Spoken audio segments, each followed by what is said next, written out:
اعوذ باللہ من الشیطان الرجیم بسم اللہ الرحمن الرحیم ڈیئر اسٹوڈینٹس السلام علیکم۔ کل ہم نے فیض احمد فیض کی غزل نمبر 1 پڑھی، آج ہم کو غزل نمبر 2 پڑھنی ہے۔ گلوں میں رنگ بھرے باد نو بہار چلے، چلے بھی آؤ کہ گلشن کا کاروبار چلے۔ باد ہم ہوا کو کہتے ہیں، صبا ہم صبح کی ہوا کو کہتے ہیں۔ فیض اپنے محبوب سے مخاطب ہو کر فرماتے ہیں کہ وصل کا موسم آیا ہے، نئے بہار کے موسم کی صبح کی ہوا پھولوں میں رنگ بھر رہی ہے۔ یعنی وصل کا موسم آیا ہے، ملاپ کا موسم آیا ہے، بہار کے موسم کی صبح کی جو یہ ہوا ہے پھولوں میں رنگ بھرنے آئی ہے۔ گویا بہار کا موسم آیا ہے، ایسے میں تمہارے یہاں نہ ہونے سے، یعنی محبوب سے مخاطب ہو کر محبوب سے اشارہ کرتے ہوئے فرماتے ہیں کہ محبوب آپ یہاں نہیں ہو تو گلشن کا جو کام کاج رکا ہوا ہے، یہ جو گلشن میں جو رونق تھی وہ اس کا گلشن کا کام کاج رکا ہوا، یعنی جو یہ پھول یہاں ہیں وہ سب مرجھائے ہوئے ہیں، یعنی تمہارے بغیر گلشن بے رونق ہے۔ اس باغ میں گلشن باغ کو کہتے ہیں، اس باغ میں کوئی رونق ہی نہیں ہے، اس لیے محبوب تم چلے آؤ، اے محبوب تم چلے آؤ تاکہ گلشن میں باہر کا فرمان دوبارہ بالا ہو جائے، تو اس باغ کی جو رونق ہے وہ پھر سے آ جائے، یعنی رونق دوبارہ آ جائے۔ اب دوسرا شعر، قفس اداس ہے یارو صبا سے کچھ تو کہو، کہیں تو بہر خدا آج ذکر یار چلے۔ صبا ہم صبح کی ہوا کو کہتے ہیں۔ فیض فرماتے ہیں کہ قفس میں اداسی پھیلی ہوئی ہے، یعنی قید خانے میں اداسی پھیلی ہوئی ہے، جینے کا کوئی مزہ نہیں ہے، جینے کا مزہ نہیں آتا ہے۔ اس لیے اے دوستو، محبوب کے دیار سے آنے والی صبح، یعنی محبوب کی طرف سے آنے والی صبح کی جو ہوا ہے، صبح کی ہوا سے کہو کہ خدا کے لیے وہ آج محبوب کا ذکر کرے، وہ آج محبوب کا نام لے تاکہ اداس اور پریشان دل کو کچھ اطمینان حاصل ہو سکے۔ جو یہ پریشان دل ہے اس کو اطمینان یعنی سکون حاصل ہو سکے۔ اس شعر میں محبوب سے مراد شاعر کا وطن بھی ہو سکتا ہے۔ یہاں محبوب سے مراد شاعر کا وطن ہے، یعنی وطن کی طرف شاعر اشارہ کرتے ہوئے کہتا ہے، وطن سے دور قید خانے میں اس سے اپنے وطن کی یاد آتی ہے۔ وہ وطن سے دور قید خانے میں ہے تو اس سے اپنے وطن کی یاد آتی ہے اور اس لیے اداسی پھیلی ہے، اس لیے وہ مایوس ہے۔ اب شاعر دوستوں سے کہتا ہے کہ صبح کی جو یہ ہوا ہے چونکہ وطن سے گزر کر آئی ہے، یعنی صبح کی ہوا وطن سے ہی آئی ہے، اس لیے وہ وطن کا حال جانتی ہوگی، اسے پتہ ہوگا کہ وطن میں کیا ہو رہا ہے، اس لیے چاہے کہ صبح شاعر کے وطن کا ذکر کریں، صبح کی ہوا کو چاہے کہ وہ شاعر کے وطن کا ذکر کرے تاکہ اس کی اداسی جو ہے وہ دور ہو جائے۔ تیسرا شعر، کبھی تو صبح تیرے کنج لب سے ہو آغاز، کبھی تو شب سر کاکل سے مشک بار چلے۔ کنج لب ہم مسکراہٹ سے ہونٹوں کے کونے کا جو نمایاں ہونا ہوتا ہے اس کو کہتے ہیں۔ سر کاکل ہم سر کے آگے لٹکے ہوئے بالوں کا سرا، جو ماتھے پہ وہ چھوٹے چھوٹے بال ہوتے ہیں ان کو کہتے ہیں، یعنی زلف بھی جسے ہم زلف بھی کہہ سکتے ہیں۔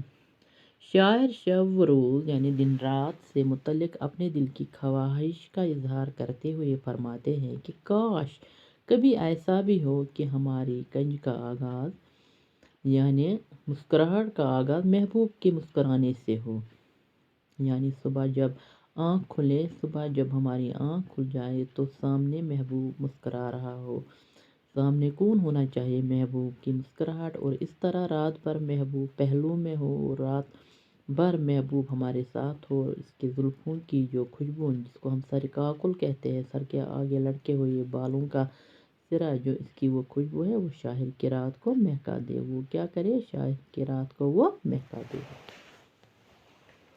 چوتھا شعر، بڑا ہے درد کا رشتہ یہ دل غریب سہی، تمہارے نام پہ آئے گے غم گسار چلے۔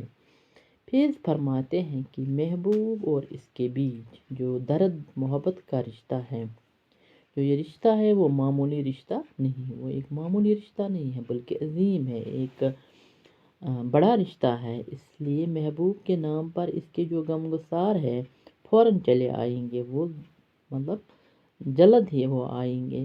اس شعر میں فیض کا محبوب کون ہے، اس کا وطن ہونے کا گماں گزرتا ہے، وطن کی طرف اشارہ کرتے ہوئے وہ فرماتا ہے۔ پانچواں شعر، جو ہم پہ گزری سو گزری مگر شب ہجراں، ہمارے عشق تیری عاقبت سنوار چلے۔ عاقبت ہم آخرت کو کہتے ہیں۔ شاعر محبوب سے مخاطب ہو کر فرماتے ہیں کہ جدائی کی رات ہم پر کیا بیتی، جو یہ جدائی کی رات ہے ہم پر کیا گزری، اور ہم نے وہ رات کیسے بتائی، کیسے ہم نے وہ رات گزاری، وہ ہم ہی جانتے ہیں، وہ صرف ہم کو ہی پتہ ہے۔ جیسے تیسے وہ رات بیت گئی، کسی نہ کسی طرح ہم نے وہ رات گزاری، لیکن اتنا ضرور ہے کہ ہم نے تمہاری جدائی میں جو آوازاری کی، جو آوازاری کرنا کس کو کہتے ہیں، فریاد کرنا، جو فریاد کی اور آنسو بہائے، اس کی وجہ سے کم از کم تمہاری عاقبت سنور گئی، جو یہ ہماری آوازاری کرنے سے تمہاری جو یہ عاقبت ہے، آخرت ہے، وہ سنور گئی ہوگی۔ ظاہر ہے جس انسان کے لیے کوئی رات بھر آنسو بہائے، کسی انسان کے لیے اگر کوئی رات بھر آہوازاری کریں، روئیں، وہ کوئی نیک اور اعلیٰ انسان ہی ہو سکتا ہے، وہ ایک اچھا انسان اور نیک انسان ہی ہو سکتا ہے۔ اس لیے ہمارے آنسو بہانے سے تمہارے اچھا اور نیک ہونے کی تصدیق ہو گئی ہے۔ اب یہ پوری طرح سے تصدیق ہو گئی کہ آپ ایک اچھے اور ایک نیک انسان ہو، اور اس طرح تمہاری عاقبت سنور گئی۔ ہمارے آہوازاری کرنے سے، ہمارے آنسو بہانے سے تمہاری جو آخرت ہے وہ سنور گئی۔ عاقبت آخرت کو کہتے ہیں۔ اب ہے دوسرا شعر، وہ یہ ہے کہ حضوری یار ہوئی دفتر جنوں کی طلب، گرہ میں لے کے گریباں کا تار تار چلے۔ حضوری یار ہم محبوب کے حضور کو کہتے ہیں، دفتر جنوں دیوانگی ثابت کرنے کے جو دستاویز ہوتے ہیں اس کو کہتے ہیں۔ شاعر فرماتے ہیں کہ جب محبوب کے حضور میں، یعنی جب محبوب کے دربار میں جواب دہی کے لیے طلب کیا گیا، جب ہمیں وہاں بلایا گیا اور دیوانگی کے ثبوت مانگے گئے، اور ہم سے دیوانگی کے، جس کو ہم دفتر جنوں کہتے ہیں، دیوانگی کے ثبوت مانگے گئے، تو ہمارے پاس دیوانگی کی حالت میں چاک کیا ہوا اپنا گریباں تھا، ہمارے پاس صرف اپنا گریباں تھا، ہمارا اپنا جو دامن تھا وہی ہم نے چاک کیا تھا، اس کو وہی ہم نے ساتھ لیا۔ ہم اس پھٹے جو ہم نے پھاڑ دیا تھا اپنے گریباں کے ٹکڑے لے کر محبوب کے پاس، وہ ہم نے ٹکڑے محبوب کے پاس لیے اور محبوب تک پہنچے تاکہ اپنی دیوانگی کا ثبوت پیش کرے، تاکہ ہم اسے اپنی دیوانگی کا ثبوت پیش کریں گے۔ مقام فیض کوئی راہ میں جچا ہی نہیں، جو کوئی یار سے نکلے تو سوئی دار چلے۔ یہاں یہ آخری شعر ہے، یہاں شاعر نے اپنا تخلص فیض یہاں لکھا ہے، اس نے مطلب استعمال کیا۔ شاعر اپنے آپ سے مخاطب ہو کر فرماتے ہیں کہ زندگی کے راستے میں رکنے اور دم لینے کے لیے کوئی مقام ملا ہی نہیں، جہاں ہم کبھی وہ مقام ہمیں ملا ہی نہیں جہاں ہم دم لیتے، جہاں ہم رکتے۔ ہم محبوب کی گلی سے نکلے، جب ہم محبوب کی گلی سے نکلے تو فوراً سولی کی جانب چل پڑے، گویا ہمیں اطمینان کی سانس لینا نصیب نہ ہو سکی، ہمیں سکون ہی میسر نہ ہوا، ہمیں سکون ہی نہیں ملا۔ یہ تھی یہ غزل نمبر 2 جو فیض احمد فیض کی تھی، آج ہم نے یہ کمپلیٹ کی۔ باقی وسلام، شکریہ۔